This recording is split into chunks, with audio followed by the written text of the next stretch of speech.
ಪ್ರೀತಿಯ ಪಯಣ ಭಾಗ 8. ಕಥೆಯನ್ನು ಪೂರ್ತಿಯಾಗಿ ಅರ್ಥ ಮಾಡಿಕೊಳ್ಳಲು ದಯವಿಟ್ಟು ಇದರ ಹಿಂದಿನ ಭಾಗಗಳನ್ನು ಮರೆಯದೆಯೇ ನೋಡಿ. ಆನಂದರಾವ್ ಅವರ ಮಾತುಗಳನ್ನು ಕೇಳಿದ ನಂತರ ವಿಕ್ರಮ್ ಸಂಪೂರ್ಣವಾಗಿ ಮೌನವಾಗಿ ಆಘಾತಕ್ಕೊಳಗಾಗಿ ಕುಳಿತಿದ್ದನು. ಆದರೆ ಅವನ ಒಳಗಡೆ ಒಂದು ದೊಡ್ಡ ಬಿರುಗಾಳಿಯೇ ಎದ್ದಿ ಹೋಗಿತ್ತು. ಆನಂದರಾವ್ ಅವರ ಧ್ವನಿ ಇನ್ನೂ ಆ ಕೋಣೆಯಲ್ಲಿ ಪ್ರತಿಧ್ವನಿಸುತ್ತಲೇ ಇತ್ತು. ಆ ಮಗುವಿಗೆ ಅವಳೇ ತಾಯಿಯೂ ಹೌದು, ತಂದೆಯೂ ಹೌದು. ಇದೊಂದೇ ವಾಕ್ಯ ಪದೇ ಪದೇ ಅವನ ಎದೆಯೊಳಗೆ ಇಳಿಯುತ್ತಿತ್ತು. ಅವನ ಉಸಿರಾಟ ನಿಧಾನವಾಗಿ ಭಾರವಾಗಲಾರಂಭಿಸಿತು. ಯಾರೋ ತನ್ನ ಹೃದಯವನ್ನ ಒಳಗಿನಿಂದ ಬಿಗಿಯಾಗಿ ಹಿಡಿದುಕೊಂಡಂತೆ ಅವನಿಗೆ ಭಾಸವಾಗುತ್ತಿತ್ತು. ಅವನ ಕಣ್ಣೆದುರು ಒಮ್ಮೆಲೆ ಪುಟ್ಟ ಸಮರ್ನ ಮುಖ ಹಾದು ಹೋಗಿತ್ತು. ಆ ಪುಟ್ಟ ಮಗುನಗು, ಅವನು ಅತ್ಯಂತ ಮುಗ್ಧತೆಯಿಂದ ಮಮ್ಮ ಎಂದು ಕರೆಯುತ್ತಿದ್ದ ಶೈಲಿ, ಅವಳ ಮಡಿಲಲ್ಲಿ ಬಂದು ಮೌನವಾಗಿ ಕೂರುತ್ತಿದ್ದ ರೀತಿ, ಮತ್ತು ಅದಾದ ನಂತರ ತಾನು ಪ್ರೀತಿಯಿಂದ ಸಮರ್ನ ಕೆನ್ನೆಗೆ ಮುತ್ತಿಡುತ್ತಾ ಹೇಳಿದ ಆ ಕ್ಷಣಗಳು ನೆನಪಾಯಿತು. ಎಷ್ಟು ಮುದ್ದಾದ ಮಗು! ಇವನಿಗಾಗಿ ಯಾರಾದರೂ ತಮ್ಮ ಕೆಲಸವನ್ನೇ ಬಿಟ್ಟು ಬಿಡಬಹುದು. ಆ ಸಮಯದಲ್ಲಿ ಅವನಿಗೆ ಅಸಲಿಗೆ ಸಣ್ಣ ಸುಳಿವೂ ಇರಲಿಲ್ಲ. ತಾನು ಅರಿಯದೆಯೇ ಯಾವ ಮಗುವನ್ನು ತನ್ನ ಎದೆಗೆ ಹಚ್ಚಿಕೊಂಡು ತಿರುಗಾಡುತ್ತಿದ್ದೆನೋ ಆ ಮಗು ಬೇರೆ ಯಾರೂ ಅಲ್ಲ, ತನ್ನದೇ ಸ್ವಂತ ರಕ್ತ ಎಂದು. ಆ ಆಲೋಚನೆ ಅವನ ಇಡೀ ಶರೀರದಲ್ಲಿ ಮಿಂಚಿನಂತೆ ಹರಿದು ಹೋಯಿತು. ಅವನ ಕೈ ಬೆರಳುಗಳು ಮೆಲ್ಲನೆ ನಡುಗಲಾರಂಭಿಸಿದವು. ಹೃದಯ ಎಷ್ಟು ತೀವ್ರವಾಗಿ ಬಡಿಯುತ್ತಿತ್ತೆಂದರೆ ಅವನಿಗೆ ಸ್ವಂತ ತನ್ನ ಧ್ವನಿ ಕೇಳಿಸುತ್ತಿತ್ತು. ಇಲ್ಲ, ಅವನ ಒಳಗಿನಿಂದ ಯಾರೋ ಪಿಸುಗುಟ್ಟಿದರು. ಆದರೆ ಮರುಕ್ಷಣವೇ ಅವನ ಮೆದುಳು ಅವನನ್ನು ಮತ್ತೆ ಅದೇ ಸತ್ಯದ ಎದುರು ತಂದು ನಿಲ್ಲಿಸಿತು. 6 ವರ್ಷಗಳ ಹಿಂದೆ ಸಿಂಧು ಇದ್ದಕ್ಕಿದ್ದಂತೆ ಮಾಯವಾಗಿದ್ದಳು. ನಂತರ 4 ತಿಂಗಳ ಗರ್ಭಿಣಿ, ಮದುವೆಯಾಗದೆ ಒಂಟಿಯಾಗಿ ಮಗುವನ್ನು ಹೆತ್ತದ್ದು. ಸಮರ್ನ ಇಂದಿನ ವಯಸ್ಸು, ಪ್ರತಿಯೊಂದು ವಿಷಯವೂ ಈಗ ಒಂದಕ್ಕೊಂದು ಲಿಂಕ್ ಆಗುತ್ತಾ ಹೋಗುತ್ತಿತ್ತು. ವಿಕ್ರಮ್ನ ಉಸಿರು ಗಂಟಲಲ್ಲೇ ಸಿಲುಕಿಕೊಂಡಿತ್ತು. ಅವನ ಕಣ್ಣುಗಳಲ್ಲಿ ಮೆಲ್ಲನೆ ನೀರು ತುಂಬಲಾರಂಭಿಸಿತ್ತು. ತನ್ನ ಕಾಲುಗಳ ಕೆಳಗೆ ಭೂಮಿಯೇ ಕುಸಿದು ಹೋದಂತಿರುವಂತೆ ಅವನಿಗೆ ಭಾಸವಾಯಿತು. ಹಾಗಾದರೆ ಸಮರ್? ಅವನ ತುಟಿಗಳು ಹಗುರವಾಗಿ ನಡುಗಿದವು. ಆದರೆ ಮಾತು ಪೂರ್ತಿಯಾಗಿ ಹೊರಬರಲೇ ಇಲ್ಲ. ಅವನ ಎದೆಯಲ್ಲಿ ಒಮ್ಮೆಲೆ ವಿಚಿತ್ರವಾದ ನೋವು ಕಾಣಿಸಿಕೊಂಡಿತ್ತು. ಆ ನೋವು ತೊಂದರೆಯೂ ಆಗಿತ್ತು ಮತ್ತು ಒಳಗೊಂದು ಅರಿಯದ ನೆಮ್ಮದಿಯನ್ನೂ ನೀಡುತ್ತಿತ್ತು.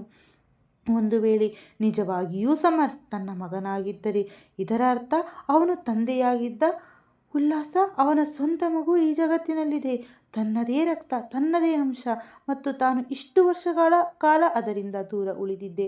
ಇದನ್ನು ಯೋಚಿಸುತ್ತಿದ್ದಂತೆಯೇ ಅವನ ಕಣ್ಣಿನಿಂದ ಒಂದು ಹನಿ ನೀರು ಕೆಳಗೆ ಜಾರಿ ಬಿದ್ದಿತ್ತು. ಬೇರೆಯವರು ಯಾರೂ ನೋಡಬಾರದೆಂದು ಅವನು ತಕ್ಷಣವೇ ದೃಷ್ಟಿ ಕೆಳಗೆ ಮಾಡಿಕೊಂಡನು. ಆದರೆ ಅವನ ಒಳಗಡೆ ಏನು ನಡೆಯುತ್ತಿತ್ತೋ ಅದನ್ನು ಮುಚ್ಚಿಡುವುದು ಈಗ ಅವನ ನಿಯಂತ್ರಣದಲ್ಲಿ ಇರಲಿಲ್ಲ. ಅವನಿಗೆ ಇದ್ದಕ್ಕಿದ್ದಂತೆ ನೆನಪಾಗಿತ್ತು, ಮೊದಲ ಬಾರಿ ಸಮರ್ ಭೇಟಿಯಲ್ಲೇ ತನ್ನೊಂದಿಗೆ ಎಷ್ಟು ಬೇಗ ಕನೆಕ್ಟ್ ಆಗಿದ್ದನು ಎಂದು.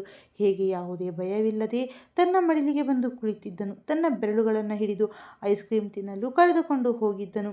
ಅವನ ಆ ಪುಟ್ಟ ಪುಟ್ಟ ಮಾತುಗಳನ್ನು ಕೇಳಿದಾಗ ವಿಕ್ರಮ್ನ ಹೃದಯದಲ್ಲಿ ಏಕೆ ಅಷ್ಟೊಂದು ಆಪ್ತತೆ ಮೂಡುತ್ತಿತ್ತು ಎಂಬುದು ಈಗ ಅರ್ಥವಾಗಿತ್ತು.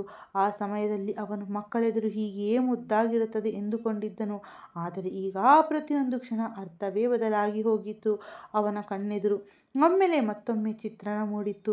ಸಿಂಧು ಒಂಟಿಯಾಗಿ ಕುಳಿತಿದ್ದಾಳೆ, ಮಡಿಲಲ್ಲಿ ಪುಟ್ಟ ಮಗು, ಸುತ್ತಲೂ ಜನರ ಚುಚ್ಚು ಮಾತುಗಳು, ನಿಂದನೆಗಳು. ಇದೆಲ್ಲವನ್ನ ಸಹಿಸಿಕೊಳ್ಳುತ್ತಾ ಅವಳು ಕೇವಲ ತನ್ನ ಮಗುವನ್ನು ಎದೆಗಚ್ಚಿಕೊಂಡಿದ್ದಾಳೆ. ಇದನ್ನು ಯೋಚಿಸುತ್ತಿದ್ದಂತೆಯೇ ವಿಕ್ರಮ್ನ ಹೃದಯ ಸೀಳಿದಂತಾಗಿತ್ತು. ನೀನು ಒಬ್ಬಳೇ ಇದೆಲ್ಲವನ್ನ ಹೇಗೆ ಸಹಿಸಿಕೊಂಡೆ ಸಿಂಧು? ಅವನ ಒಳಗಿನಿಂದ ನೋವಿನ ಧ್ವನಿ ಎದ್ದಿತ್ತು. ಅವನಿಗೆ ತನ್ನ ಮೇಲೆಯೇ ತೀವ್ರವಾದ ದ್ವೇಷ ಮೂಡಲಾರಂಭಿಸಿತ್ತು. ತಾನು ಪೂರ್ತಿ 5 ವರ್ಷಗಳ ಕಾಲ ಅವಳನ್ನು ತಪ್ಪು ತಿಳಿಯುತ್ತಾ ಕಳೆದಿದ್ದನು. ಅವಳ ಮೇಲೆ ಕೋಪಗೊಂಡಿದ್ದನು.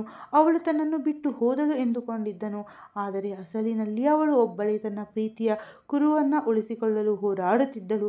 ಅವನ ಕಣ್ಣುಗಳಲ್ಲಿ ಕಣ್ಣೀರು ನಿರಂತರವಾಗಿ ಹೆಚ್ಚಾಗುತ್ತಿತ್ತು. ನೀಲಿಮಾ ಅವರು ಯಾವಾಗಲೂ ಅತ್ಯಂತ ಗಟ್ಟಿಯಾಗಿ, ಕಠಿಣವಾಗಿ ಕಾಣಿಸುತ್ತಿದ್ದ ತಮ್ಮ ಮಗ ಇಂದು ಈ ರೀತಿ ಒಳಗಿನಿಂದ ಒಡೆದು ಹೋಗುತ್ತಿರುವುದನ್ನು ಮೊದಲ ಬಾರಿಗೆ ನೋಡುತ್ತಿದ್ದರು. ಅವರ ಹೃದಯ ಆತಂಕದಿಂದ ನಡುಗಿತ್ತು. ಅವರು ತಕ್ಷಣವೇ ಮುಂದೆ ಬಂದು ಅವನ ಹೆಗಲ ಮೇಲೆ ಕೈ ಇಟ್ಟರು. ವಿಕ್ರಮ್, ಅವರ ಧ್ವನಿ ನಡುಗಿತ್ತು. ಏನಾಗಿತ್ತು ಮಗನೇ? ಆದರೆ ವಿಕ್ರಮ್ಗೆ ಯಾವುದೇ ಮಾತು ಕೇಳಿಸುತ್ತಿರಲಿಲ್ಲ. ಅವನ ಪೂರ್ತಿ ಮೆದುಳು ಕೆಲಸ ಸಿಂಧು ಮತ್ತು ಸಮರ್ನ ಆಲೋಚನೆಯಲ್ಲಿಯೇ ಮುಳುಗಿ ಹೋಗಿತ್ತು. ಇಷ್ಟು ವರ್ಷಗಳಿಂದ ತನ್ನ ಒಳಗಿದ್ದ ಶೂನ್ಯತೆ ಈಗ ಒಮ್ಮೆಲೆ ತುಂಬುತ್ತಿರುವಂತೆ ಭಾಸವಾಗುತ್ತಿತ್ತು. ಮತ್ತು ಅದರ ಜೊತೆಯಲ್ಲಿ ಅಸಹನೀಯ ನೋವು ಕೂಡ ಏಳುತ್ತಿತ್ತು. ಅವನು ಯೋಚಿಸಲು ಸಾಧ್ಯವಾಗದ ಸ್ಥಿತಿಯಲ್ಲಿದ್ದನು. ಒಂದು ವೇಳೆ ಸಮರ್ ನಿಜವಾಗಿಯೂ ತನ್ನ ಮಗನಾಗಿದ್ದರೆ ಸಿಂಧು ಒಬ್ಬಳೇ ಇದೆಲ್ಲವನ್ನ ಹೇಗೆ ನಿಭಾಯಿಸಬಹುದು? ಸಣ್ಣ ಸಣ್ಣ ವಿಷಯಗಳಿಗೂ ಹೆದರುತ್ತಿದ್ದ ಹುಡುಗಿ ಈ ಜಗತ್ತಿನಲ್ಲಿ ಒಬ್ಬಳೇ ಇರುವುದನ್ನು ಎಷ್ಟು ಕಷ್ಟವಾಗಿರಬಹುದು? ಅವಳು ಒಬ್ಬಳೇ ತಾಯಿಯಾಗಿ ಈ ಇಡೀ ಸಮಾಜವನ್ನು ಹೇಗೆ ಹೆದರಿಸುತ್ತಿದ್ದಾಳೆ? ಅವನ ಎದೆಯಲ್ಲಿ ಮತ್ತೆ ತೀವ್ರವಾದ ನೋವು ಕಾಣಿಸಿಕೊಂಡಿತ್ತು. ಅವನು ಅರಿಯದೆಯೇ ತನ್ನ ಕೈಯನ್ನು ಎದೆಯ ಮೇಲೆ ಇಟ್ಟುಕೊಂಡನು. ಅವನ ಕಣ್ಣುಗಳು ಪೂರ್ತಿಯಾಗಿ ಕೆಂಪಗಾಗಿದ್ದವು, ತುಟಿಗಳು ಒಣಗುತ್ತಿದ್ದವು. ಆನಂದರಾವ್ ಮತ್ತು ನೀಲಿಮಾ ಇಬ್ಬರೂ ಅವನನ್ನು ತೀವ್ರ ಆತಂಕದಿಂದ ನೋಡುತ್ತಿದ್ದರು. ಕೆಲವು ಸೆಕೆಂಡ್ಗಳ ಕಾಲ ಆ ಕೋಣೆಯಲ್ಲಿ ಕೇವಲ ಗೋಡೆಯ ಗಡಿಯಾರದ ಟಿಕ್ ಟಿಕ್ ಸದ್ದು ಮಾತ್ರ ಕೇಳಿಸುತ್ತಿತ್ತು. ನಂತರ ಇದ್ದಕ್ಕಿದ್ದಂತೆ ವಿಕ್ರಮ್ ನಿಧಾನವಾಗಿ ಎದ್ದು ನಿಂತನು. ಅವನ ನಡಿಗೆಯು ನಡುಗುತ್ತಿತ್ತು. ಶರೀರದಲ್ಲಿ ಶಕ್ತಿಯೇ ಉಳಿದಿಲ್ಲವೇನೋ ಎಂಬಂತೆ ಭಾಸವಾಗುತ್ತಿತ್ತು. ವಿಕ್ರಮ್! ಆನಂದರಾವ್ ತಕ್ಷಣವೇ ಕೇಳಿದರು. ಎಲ್ಲಿಗೆ ಹೋಗುತ್ತಿದ್ದೀಯಾ ಮಗನೇ? ವಿಕ್ರಮ್ ಕೆಲವು ಕ್ಷಣಕಾಲ ಮೌನವಾಗಿ ನಿಂತಿದ್ದನು. ಅವನ ಬೆನ್ನು ಅವರ ಕಡೆಗೆ ಇತ್ತು. ಅವನು ನಿಧಾನವಾಗಿ ಕಣ್ಣುಗಳನ್ನು ಮುಚ್ಚಿಕೊಂಡನು. ಸಿಂಧುಳ ಮುಖ ಮತ್ತೆ ಕಣ್ಣೆದುರು ಬಂದಿತ್ತು. ಅವಳ ಆ ಹೆದರಿದ ಕಣ್ಣುಗಳು ಮತ್ತು ಆ ಮಾತುಗಳು ನೆನಪಾದವು. ನಾನು ನನ್ನ ಗಂಡ ಹಾಗೂ ಮಗನೊಂದಿಗೆ ಅತ್ಯಂತ ಸಂತೋಷವಾಗಿದ್ದೇನೆ. ಈಗ ವಿಕ್ರಮ್ಗೆ ಪೂರ್ತಿಯಾಗಿ ಅರ್ಥವಾಗಿತ್ತು. ಅದು ಅವಳ ಸಂತೋಷವಾಗಿರಲಿಲ್ಲ, ಬದಲಿಗೆ ಅವಳ ಒಳಗಿನ ಭಯ ಮಾತನಾಡಿಸುತ್ತಿತ್ತು. ಅವಳು ತನ್ನಿಂದ ದೂರ ಓಡುತ್ತಿದ್ದಿದ್ದು ಏಕೆಂದರೆ ಅವಳಿಗೆ ತನ್ನ ಹಳೆಯ ಭೂತಕಾಲ ಮತ್ತೆ ಮರಳಿ ಬಂದು ತನ್ನ ಇಂದಿನ ಬದುಕನ್ನು ಒಡೆದು ಹಾಕುತ್ತದೆ ಎಂಬ ಆತಂಕವಿತ್ತು. ಮತ್ತು ಅದೇ ಕ್ಷಣ ವಿಕ್ರಮ್ ಒಳಗಡೆ ಏನೋ ಒಂದು ಪೂರ್ತಿಯಾಗಿ ಬದಲಾಗಿ ಹೋಗಿತ್ತು. ಈಗ ಅವನ ಹೃದಯದಲ್ಲಿ ಯಾವುದೇ ದೂರು ಅಥವಾ ಕೋಪ ಉಳಿದಿರಲಿಲ್ಲ. ಅಲ್ಲಿ ಕೇವಲ ಪ್ರೀತಿ ಇತ್ತು, ನೋವಿತ್ತು ಮತ್ತು ಅವಳನ್ನು ಮತ್ತೆ ತನ್ನವಳನ್ನಾಗಿಸಿಕೊಳ್ಳಬೇಕೆಂಬ ತೀವ್ರವಾದ ಹಂಬಲವಿತ್ತು. ಅವನು ನಿಧಾನವಾಗಿ ತಿರುಗಿ ನೀಲಿಮಾ ಅವರ ಕಡೆಗೆ ನೋಡಿದನು. ಅವನ ಕಣ್ಣುಗಳು ಪೂರ್ತಿಯಾಗಿ ಒದ್ದೆಯಾಗಿದ್ದವು. ಮೊದಲ ಬಾರಿಗೆ ಅದರಲ್ಲಿ ಮಗುವಿನಂತಹ ನೋವು ಸ್ಪಷ್ಟವಾಗಿ ಕಾಣಿಸುತ್ತಿತ್ತು. ಅಮ್ಮ! ಅವನ ಧ್ವನಿ ಎಷ್ಟು ಭಾರವಾಗಿತ್ತೆಂದರೆ ನೀಲಿಮಾ ಅವರ ಹೃದಯ ಒಮ್ಮೆಲೆ ನಡುಗಿತ್ತು. ಅವರು ತಕ್ಷಣವೇ ಮುಂದೆ ಬಂದು ಅವನ ಮುಖವನ್ನು ತನ್ನ ಕೈಗೆ ತೆಗೆದುಕೊಂಡರು. ಏನಾಯಿತು ನನ್ನ ಕಂದ? ಈಗ ಸಾಕು, ಇಷ್ಟು ಕೇಳಿದ್ದೇ ತಡ. ವಿಕ್ರಮ್ ಕಣ್ಣಿನಿಂದ ಒಂದು ಕಣ್ಣೀರಿನ ಹನಿ ಉರುಳಿತು. ಅವನು ಅತ್ಯಂತ ಕಷ್ಟದಿಂದ ತನ್ನನ್ನು ತಾನು ನಿಯಂತ್ರಿಸಿಕೊಳ್ಳುತ್ತಾ ಹೇಳಿದನು, ನಾನು ತುಂಬ ದಣಿದಿದ್ದೇನೆ. ಅವನ ಧ್ವನಿ ಒಡೆದು ಹೋಯಿತು. ಕಳೆದ 5 ವರ್ಷಗಳಿಂದ ತುಂಬ ಸುಸ್ತಾಗಿದ್ದೇನೆ ಅಮ್ಮ. ನೀಲಿಮಾ ಅವರ ಕಣ್ಣಲ್ಲೂ ನೀರು ತುಂಬಿ ಬಂದಿತ್ತು. ವಿಕ್ರಮ್ ತನ್ನನ್ನು ತಾನು ಗಟ್ಟಿಗೊಳಿಸಿಕೊಳ್ಳಲು ಪ್ರಯತ್ನಿಸುತ್ತಿರುವಂತೆ ಕಾಣಿಸುತ್ತಿದ್ದನು. ನಂತರ ಇದ್ದಕ್ಕಿದ್ದಂತೆ ಅವನು ಅತ್ಯಂತ ನಿಧಾನವಾಗಿ ಆದರೆ ಸ್ಪಷ್ಟವಾದ ಶಬ್ದದಲ್ಲಿ ಹೇಳಿದನು, ನಾನು ಮದುವೆಯಾಗಲು ಬಯಸುತ್ತೇನೆ. ಆನಂದರಾವ್ ಮತ್ತು ನೀಲಿಮಾ ಇಬ್ಬರು ಒಂದು ಕ್ಷಣ ಹಾಗೆ ಸ್ತಬ್ಧರಾಗಿ ಉಳಿದರು. ಬಹುಶಃ ವಿಕ್ರಮ್ನ ಈ ಮಾತು ಹೇಳಿದ್ದಾನೆ ಎಂಬುದು ಅವರಿಗೆ ನಂಬಲು ಸಾಧ್ಯವಾಗುತ್ತಿರಲಿಲ್ಲ.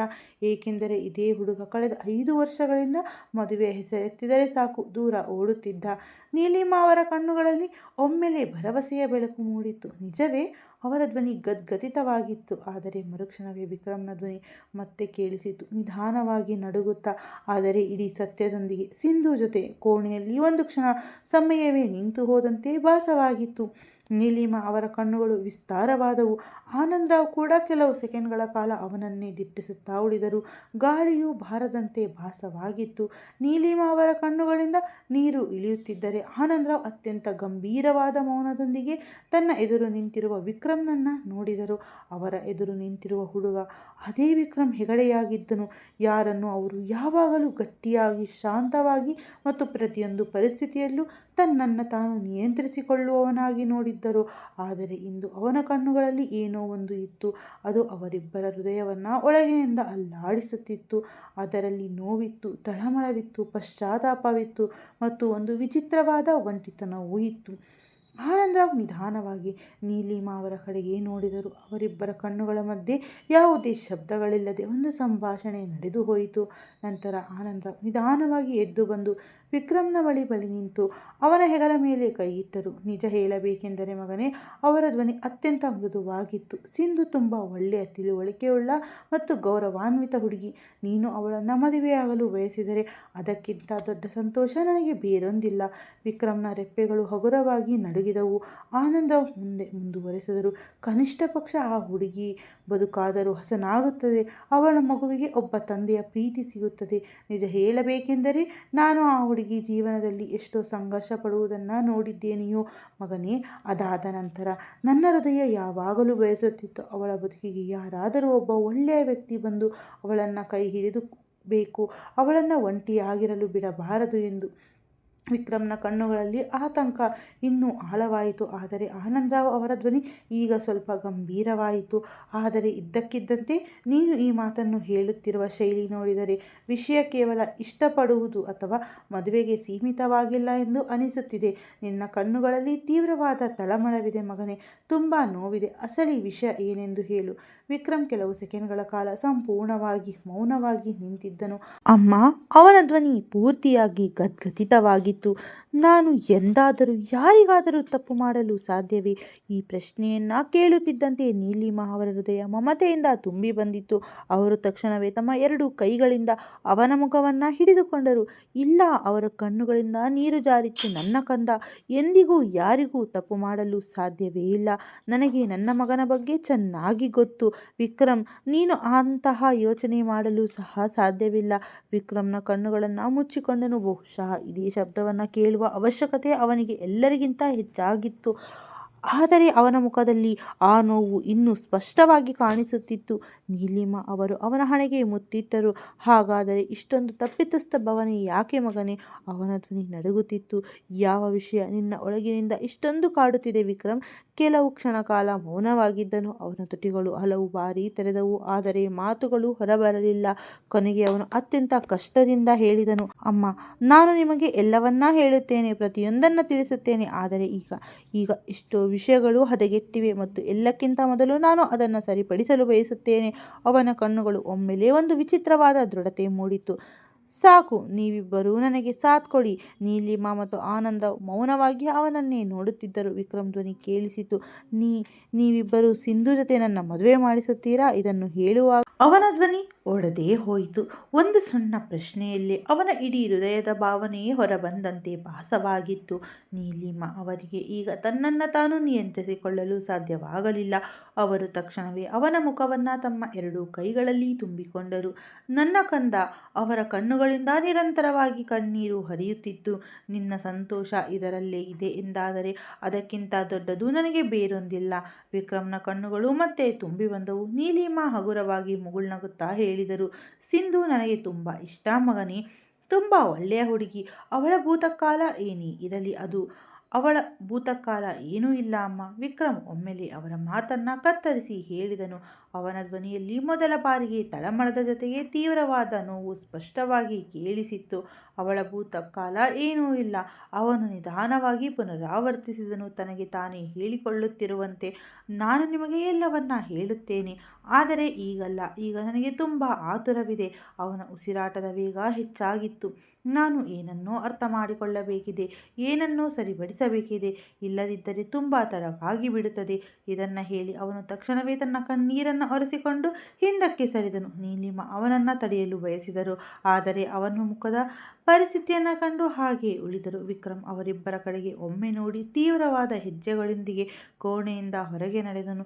ಕೆಲವು ಸೆಕೆಂಡ್ಗಳ ನಂತರ ಹೊರಗೆ ಕಾರು ಸ್ಟಾರ್ಟ್ ಆಗುವ ಸದ್ದು ಕೇಳಿಸಿತು ಮತ್ತು ನಂತರ ಸಂಪೂರ್ಣ ಮೌನ ಆವರಿಸಿತ್ತು. ಕೋಣೆಯಲ್ಲಿ ಈಗ ಕೇವಲ ನೀಲಿಮಾ ಮತ್ತು ಆನಂದರಾವ್ ಮಾತ್ರ ಉಳಿದಿದ್ದರು.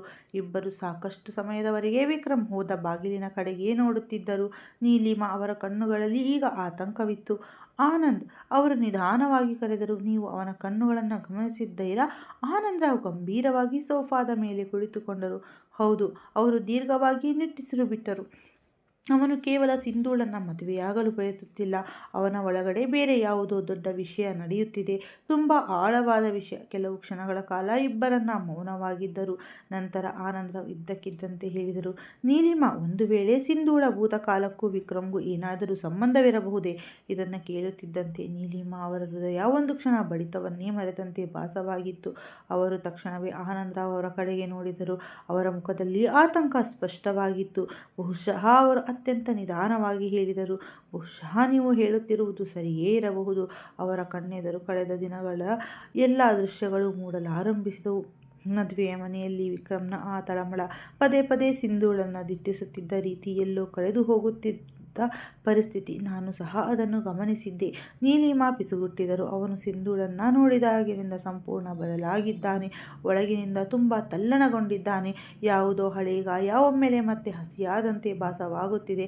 ಆನಂದರಾವ್ ಅವರ ಕಣ್ಣುಗಳು ಇನ್ನೂ ಗಂಭೀರವಾದವು. ಹಾಗಾದರೆ ಅವರು ಸ್ವಲ್ಪ ತಡೆದು ಹೇಳಿದರು, ಯಾವ ಹುಡುಗ ಸಿಂಧೂಳನ್ನು ಈ ಪರಿಸ್ಥಿತಿಯಲ್ಲಿ ಒಂಟಿಯಾಗಿ ಬಿಟ್ಟು ಹೋಗಿದ್ದನು? ಆ ವ್ಯಕ್ತಿ ವಿಕ್ರಮ್ ಹೆಗಡೆಯೇ?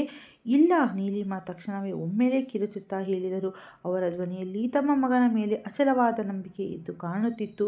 ಆ ರೀತಿ ಮಾತನಾಡಬೇಡಿ ಆನಂದ್. ಅವರ ಕಣ್ಣುಗಳು ತುಂಬಿ ಬಂದವು. ನನ್ನ ವಿಕ್ರಮ್ ಎಂದಿಗೂ ಹಾಗೆ ಮಾಡಲು ಸಾಧ್ಯವಿಲ್ಲ. ಅವನು ಯಾವುದೇ ಹುಡುಗಿಗೆ ದ್ರೋಹ ಬಗೆಯುವ ಆಲೋಚನೆಯನ್ನೂ ಮಾಡಲು ಸಾಧ್ಯವಿಲ್ಲ. ನಾನು ಅವನಿಗೆ ಜನ್ಮ ನೀಡದೇ ಇರಬಹುದು, ಆದರೆ ನಾನೇ ಅವನನ್ನು ಸಾಕಿ ಬೆಳೆಸಿದ್ದೇನೆ, ಒಳ್ಳೆ ಸಂಸ್ಕಾರ ನೀಡಿದ್ದೇನೆ. ಅವರ ಶಬ್ದಗಳು ನಡುಗುತ್ತಿದ್ದವು, ಆದರೆ ನಂಬಿಕೆ ಗಟ್ಟಿಯಾಗಿತ್ತು. ನಾನು ನನ್ನ ಮಕ್ಕಳಿಗೆ ಕೇವಲ ಹೆಸರನ್ನು ಕೊಟ್ಟಿಲ್ಲ, ಒಳ್ಳೆಯ ಗುಣಗಳನ್ನು ಕಲಿಸಿದ್ದೇನೆ. ಯಾರದ್ದೇ ಹೃದಯವನ್ನು ಒಡೆಯುವುದು ಎಲ್ಲಕ್ಕಿಂತ ದೊಡ್ಡ ಮಹಾಪಾಪ ಎಂದು ಹೇಳಿಕೊಟ್ಟಿದ್ದೇನೆ. ನನ್ನ ಮಗ ಯಾವುದೇ ಹುಡುಗಿಗೆ ಅಪಮಾನ ಮಾಡಲು ಸಹ ಯೋಚನೆ ಮಾಡುವುದಿಲ್ಲ. ಇನ್ನು ಪ್ರೀತಿಸಿ ಕೈಕೊಡುವುದು, ದ್ರೋಹ ಮಾಡುವುದು ಇಲ್ಲ. ಅವರು ತಲೆಯಾಡಿಸಿದರು. ನನ್ನ ವಿಕ್ರಮ್ ಅಂತಹನಲ್ಲ. ಅವರ ಕಣ್ಣುಗಳಿಂದ ಕಣ್ಣೀರು ಜಾರಿತು. ಬೇರೆಯದ್ದೇ ವಿಷಯ ಇದೆ, ಅದು ನಮಗೆ ಇನ್ನೂ ತಿಳಿಯದ್ದು ಅಷ್ಟೇ. ಆನಂದರಾವ್ ಮೌನವಾಗಿ ಅವರನ್ನು ನೋಡುತ್ತಿದ್ದರು. ಅವರ ಮನಸ್ಸಿನಲ್ಲೂ ಎಲ್ಲೋ ಒಂದು ಕಡೆ ಇದೇ ನಂಬಿಕೆ ಇತ್ತು. ಏಕೆಂದರೆ ಅವರು ವಿಕ್ರಮ್ನ ಕಣ್ಣುಗಳಲ್ಲಿ ನೋಡಿದ ಆ ನೋವು ಯಾವುದೇ ಅಪರಾಧಿಯದ್ದಾಗಿರಲಿಲ್ಲ. ಅದು ಆತಂಕ, ಒಬ್ಬ ವ್ಯಕ್ತಿಯ ನೋವಾಗಿತ್ತು. ಯಾರು ತನ್ನ ಬದುಕಿನಲ್ಲಿ ಅತ್ಯಂತ ಅಮೂಲ್ಯವಾದದ್ದನ್ನು ಕಳೆದುಕೊಂಡಿದ್ದಾರೋ ಮತ್ತು ಈಗ ಇದ್ದಕ್ಕಿದ್ದಂತೆ ಅದನ್ನು ಮತ್ತೆ ಮರಳಿ ಪಡೆಯುವ ಭರವಸೆಯನ್ನು ಮೂಡಿದೆಯೋ ಅಂತಹ ತಳಮಳವದು. ಕೋಣೆಯಲ್ಲಿ ಮತ್ತೆ ಮೌನ ಆವರಿಸಿತ್ತು. ಆದರೆ ಈ ಬಾರಿಯ ಮೌನ ಸಾಧಾರಣವಾಗಿರಲಿಲ್ಲ. ಅದರಲ್ಲಿ ಎಷ್ಟೋ ಹೇಳಲಾಗದ ಪ್ರಶ್ನೆಗಳಿದ್ದವು, ಅರ್ಧಂಬರ್ಧ ಉಳಿದ ಸತ್ಯಗಳಿದ್ದವು ಮತ್ತು ಮುಂಬರುವ ದೊಡ್ಡ ಬಿರುಗಾಳಿಯ ಮುನ್ಸೂಚನೆ ಇತ್ತು. ರಾತ್ರಿ ಸುಮಾರು 9 ಗಂಟೆಯ ಸಮಯ. ಸಿಂಧೂಳ ಕಣ್ಣುಗಳಲ್ಲಿ ನಿತ್ಯ ಸಣ್ಣ ಸುಳಿವು ಇರಲಿಲ್ಲ. ಅವಳ ಕಣ್ಣೆದುರು ಎಷ್ಟೋ ಹಳೆಯ ಕ್ಷಣಗಳು ತಿರುಗುತ್ತಿದ್ದವು. ಅವಳ ಕಣ್ಣುಗಳಲ್ಲಿ ಒಂದು ಕ್ಷಣ ತೇವ ತುಂಬಿ ಬಂದಿತ್ತು. ಅವಳು ನಿಧಾನವಾಗಿ ಸಮರ್ನಿಗೆ ಮೆಲ್ಲನೆ ತಟ್ಟಲು ಆರಂಭಿಸಿದಳು. ಮತ್ತೆಂತೋ ಅತ್ಯಂತ ಕ್ಷೀಣ ಧ್ವನಿಯಲ್ಲಿ ಜೋಗುಳ ಹಾಡಲಾರಂಭಿಸಿದಳು. ಅವಳ ಧ್ವನಿಯಲ್ಲಿ ಆತಂಕ, ಒಂದು ನೆಮ್ಮದಿ ಇತ್ತು. ಕೆಲವು ನಿಮಿಷಗಳಲ್ಲೇ ಸಮರ್ನ ಕಣ್ಣುಗಳಿಗೆ ನಿದ್ದೆ ಆವರಿಸಿತ್ತು. ಅವನು ಅರೆ ನಿದ್ದೆಯಲ್ಲಿ ಅವಳ ಸೊಂಟವನ್ನು ಬಿಗಿಯಾಗಿ ಹಿಡಿದುಕೊಂಡು ಅವಳಿಗೆ ಅಂಟಿಕೊಂಡನು. ಅವಳನ್ನು ಬಿಡಲೇಬಾರದು ಎಂಬಂತೆ. ಸಿಂಧು ಅವನನ್ನು ತನ್ನ ಎದೆಗೆ ಹಚ್ಚಿಕೊಂಡು ಕುಳಿತಿದ್ದಳು. ಸ್ವಲ್ಪ ಸಮಯದ ನಂತರ ಸಮರ್ ಪೂರ್ತಿಯಾಗಿ ನಿದ್ದೆಗೆ ಜಾರಿದನು. ಅವನ ಪುಟ್ಟ ಕೈಗಳು ಇನ್ನೂ ಸಿಂಧೂಳ ದುಪ್ಪಟ್ಟವನ್ನು ಬಿಗಿಯಾಗಿ ಹಿಡಿದುಕೊಂಡಿದ್ದವು.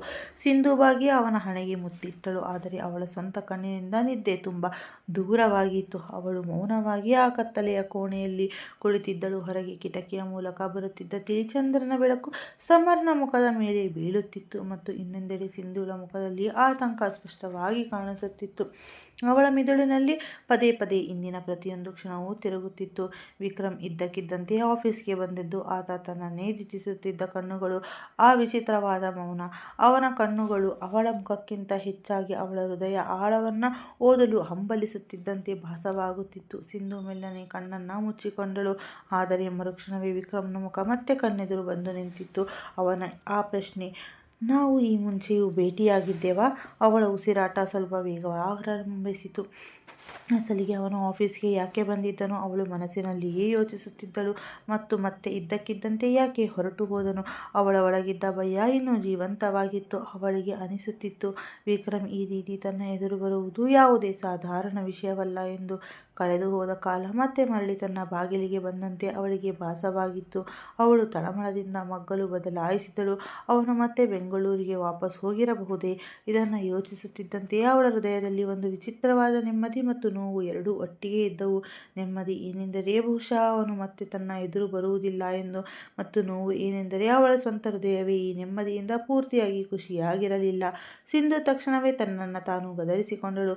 ಮಹಾದೇವ! ಅವಳು ಕಣ್ಣುಗಳನ್ನು ಮುಚ್ಚಿಕೊಳ್ಳುತ್ತಾ ಮನಸ್ಸಿನಲ್ಲಿಯೇ ನುಡಿದಳು, ನನ್ನನ್ನು ಈ ಗೊಂದಲದಿಂದ ಹೊರಗೆ ತನ್ನಿ. ನಾನು ನನ್ನ ಭೂತಕಾಲಕ್ಕೆ ಮತ್ತೆ ಮರಳಿ ಹೋಗಲು ಬಯಸುವುದಿಲ್ಲ. ಎಷ್ಟೋ ಕಷ್ಟಪಟ್ಟು ನನ್ನನ್ನು ನಾನು ಸಂಭಾಳಿಸಿಕೊಂಡಿದ್ದೇನೆ. ನನ್ನ ಮಗುವಿನೊಂದಿಗೆ, ನನ್ನ ತಾಯಿಯೊಂದಿಗೆ ಈಗ ಮತ್ತೆ ಒಡೆದು ಹೋಗಲು ನನ್ನಿಂದ ಸಾಧ್ಯವಿಲ್ಲ. ಅವಳ ಕಣ್ಣುಗಳ ಮೂಲೆಯಲ್ಲಿ ಕಣ್ಣೀರು ತುಂಬಿ ಬಂದಿತ್ತು. ಅವಳು ನಿದ್ದೆ ಮಾಡುತ್ತಿದ್ದ ಸಮರನ್ನು ಇನ್ನೂ ಕೊಂಚ ಗಟ್ಟಿಯಾಗಿ ತನ್ನ ಎದೆಗೆ ಹಚ್ಚಿಕೊಂಡಳು. ನಾನು ನನ್ನ ಮಗುವಿನೊಂದಿಗೆ ಅತ್ಯಂತ ಸಂತೋಷವಾಗಿದ್ದೇನೆ, ಅವಳು ತನಗೆ ತಾನೇ ಹೇಳಿಕೊಂಡಳು, ತನ್ನ ಹೃದಯಕ್ಕೆ ಸಮಾಧಾನ ಮಾಡುತ್ತಿರುವಂತೆ. ಮತ್ತು ವಿಕ್ರಮ್ ಆ ಹೆಸರು ಬರುತ್ತಿದ್ದಂತೆ ಅವಳ ಉಸಿರು ನಿಂತಂತಾಗುತ್ತಿತ್ತು. ಕೆಲವು ಸೆಕೆಂಡ್ಗಳ ಕಾಲ ಅವಳು ಮೌನವಾಗಿದ್ದಳು. ನಂತರ ತನ್ನನ್ನು ತಾನು ಕಠಿಣಗೊಳಿಸಲು ಪ್ರಯತ್ನಿಸುತ್ತಾ ಯೋಚಿಸಿದ್ದಳು. ಅವನು ಹೊರಟೇ ಹೋಗುತ್ತಾನೆ, ಅವನಿಗೆ ಇಲ್ಲಿ ಏನಿದೆ ಎಂದು ಅವನು ಹುಡುಕ್ತಾನೆ.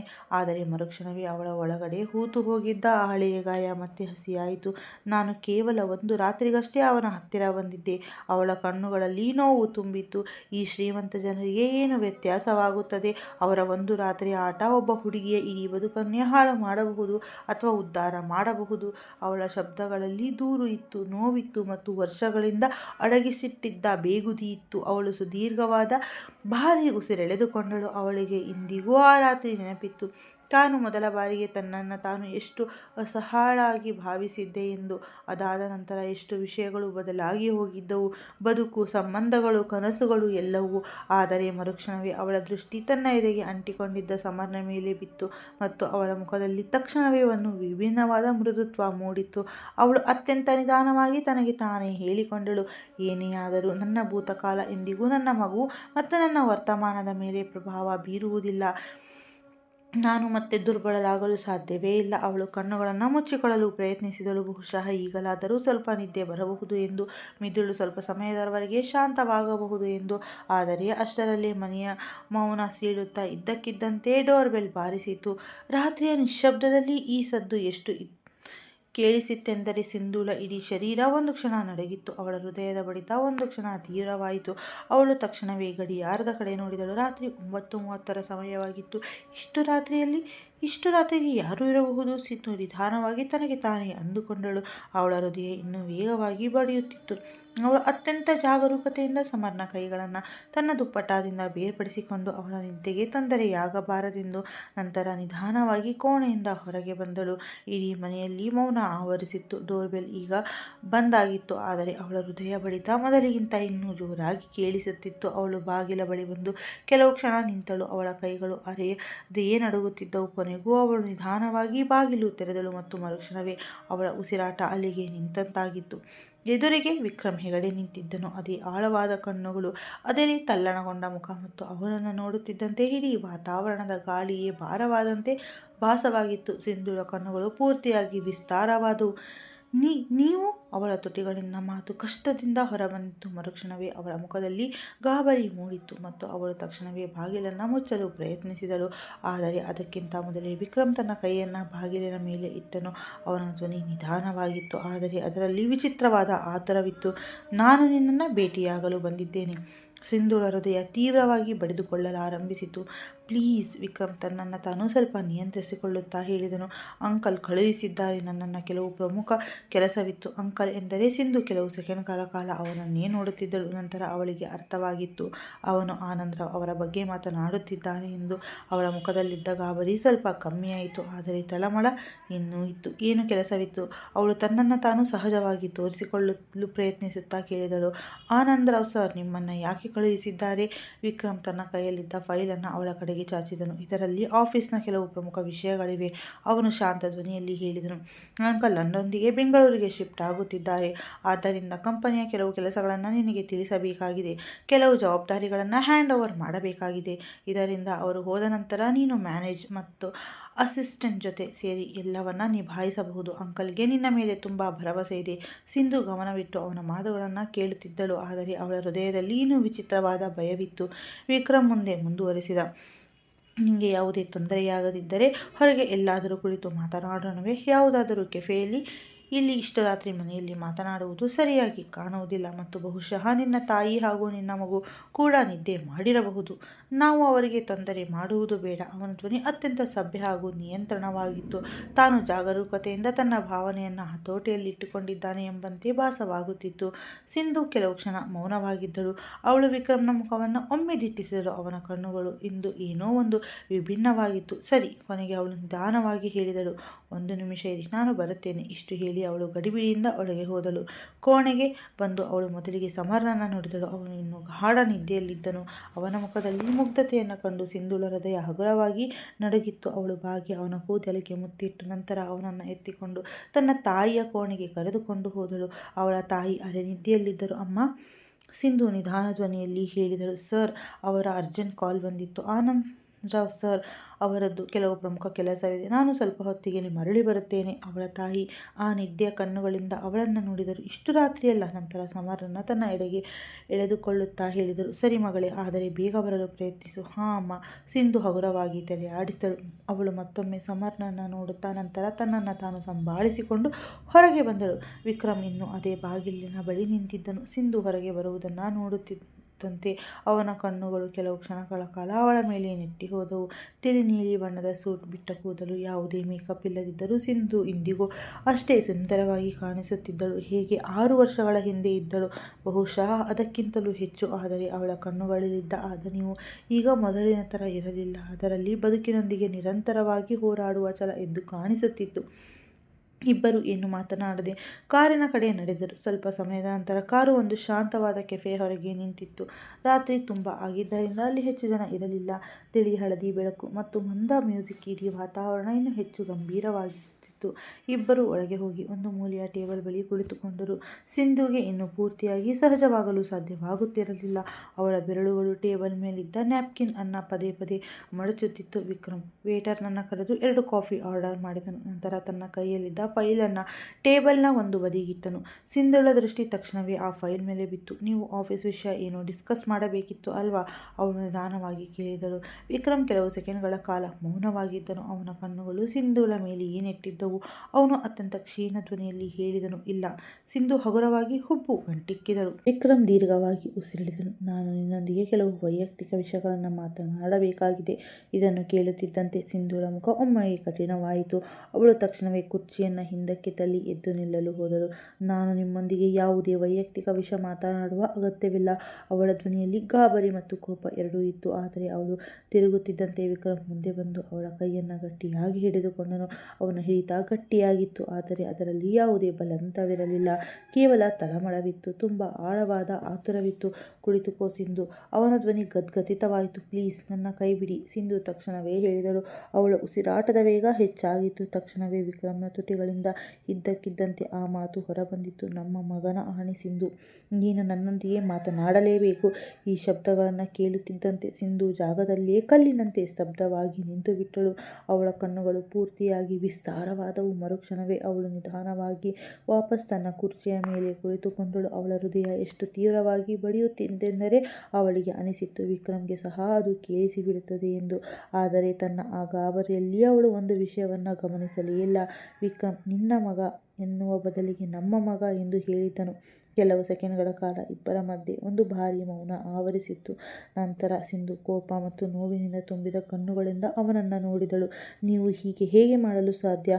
ಅವಳ ಧ್ವನಿ ನಡುಗುತ್ತಿತ್ತು. ನನ್ನ ಮಗನ ಆಣೆಯನ್ನು ನಿಮಗೆ ಹೇಗೆ ಕೊಡಲು ಸಾಧ್ಯ ನೀವು? ವಿಕ್ರಮ್ ಅವಳ ಕಣ್ಣುಗಳನ್ನು ನೇರವಾಗಿ ನೋಡುತ್ತಾ ಅತ್ಯಂತ ಮೃದುವಾಗಿ ಹೇಳಿದನು, ಏಕೆಂದರೆ ನನಗೆ ನಿನ್ನೊಂದಿಗೆ ಮಾತನಾಡುವುದು ತುಂಬ ಮುಖ್ಯವಾಗಿದೆ. ಅವನ ಧ್ವನಿಯಲ್ಲಿ ಆತಂಕದ ಒಂದು ನೋವಿತ್ತು. ಸಿಂಧು ಕೆಲವು ಕ್ಷಣ ಕಾಲ ಮೌನವಾಗಿ ಉಳಿದುಬಿಟ್ಟಳು. ವೇಟರ್ ಕಾಫಿ ತಂದಿಟ್ಟು ಹೋಗಿದ್ದನು, ಆದರೆ ಇಬ್ಬರಲ್ಲೂ ಯಾರೂ ಅದನ್ನು ಮುಟ್ಟಲು ಸಹ ಹೋಗಲಿಲ್ಲ. ಸಿಂಧುಳ ಬೆರಳುಗಳು ನಿರಂತರವಾಗಿ ನಡುಗುತ್ತಿದ್ದವು. ಅವಳ ಹೃದಯ ಬಡಿತ ಎಷ್ಟು ವೇಗವಾಗಿತ್ತೆಂದರೆ ಅವಳಿಗೆ ಸ್ವತಃ ಭಯವಾಗುತ್ತಿತ್ತು. ಮತ್ತು ವಿಕ್ರಮ್ ಅವನ ಕಣ್ಣುಗಳು ನಿರಂತರವಾಗಿ ಕೇವಲ ಅವಳ ಮೇಲೆಯೇ ನೆಟ್ಟಿತ್ತು.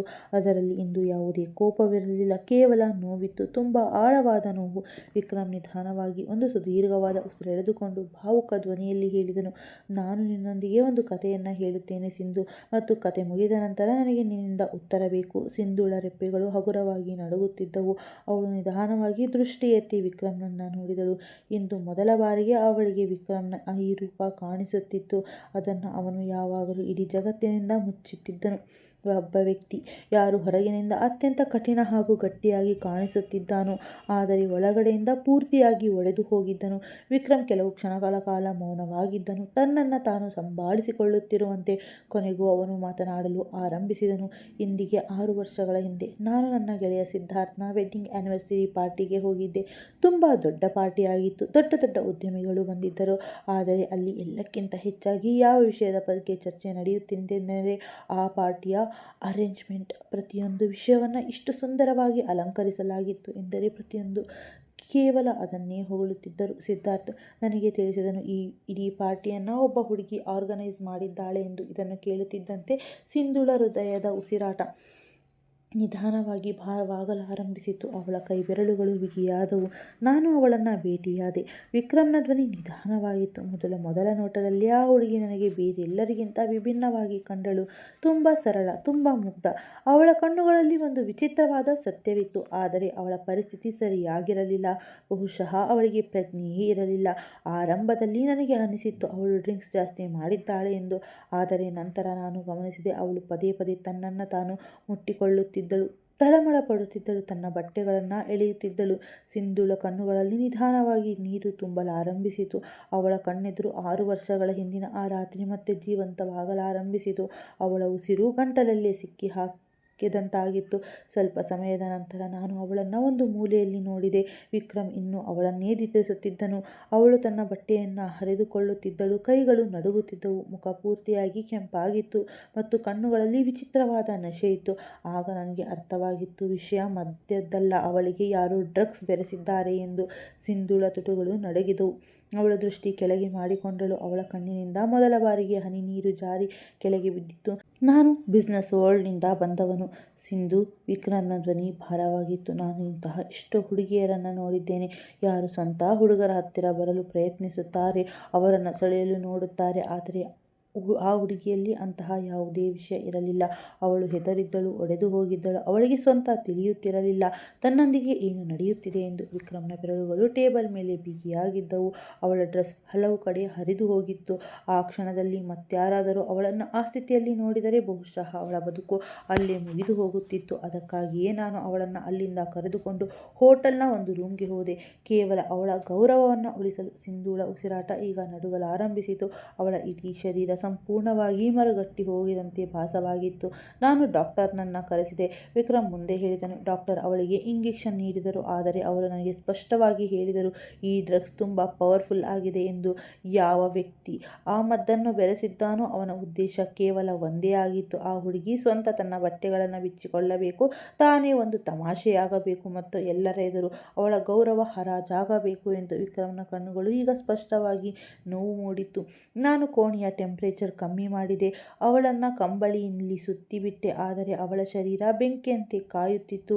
ಅವಳು ಪದೇ ಪದೇ ತಳಮಳಿಸುತ್ತಿದ್ದಳು, ಅಳುತ್ತಿದ್ದಳು, ನನ್ನನ್ನು ಬಿಗಿಯಾಗಿ ಹಿಡಿದುಕೊಳ್ಳುತ್ತಿದ್ದಳು. ಸಿಂಧು ತಕ್ಷಣವೇ ತನ್ನ ಕೈಗಳನ್ನು ತೊಟಿಯ ಮೇಲೆ ಇಟ್ಟುಕೊಂಡಳು. ಅವಳ ಕಣ್ಣೀರು ನಿರಂತರವಾಗಿ ಇಳಿಯುತ್ತಿತ್ತು.